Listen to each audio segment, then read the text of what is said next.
Агенцијата за храна и ветеринарство денес упати повик до граѓаните во пределите зафатени од недојдената вода да внимаваат на сигурноста на прехранбените производи, водата за пиење, како и на здравјето и благосостојбата на добитокот.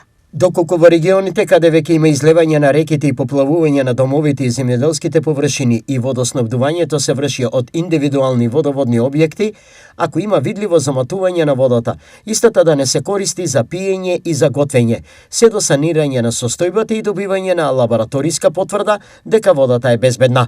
Предупредуваат од Агенцијата за храна и ветеринарство. Од агенцијата апелираат постојано да се одржува хигиената на рацете, посебно по допир со надојдената вода или со предметите кои биле поплавени после чистењето и пред приготвување на храна. Да се внимава и се заштити готовата храна, за да не дојде во контакт со водата од поплавата или со отпадните води. Се вели во известувањето. Во случај во поплавените домови да има мали деца, се советуваат тие да се хранат со индустријски подготвена храна, а соодветно внимание е потребно и на здравјето на добитокот и консултации со ветеринарски служби.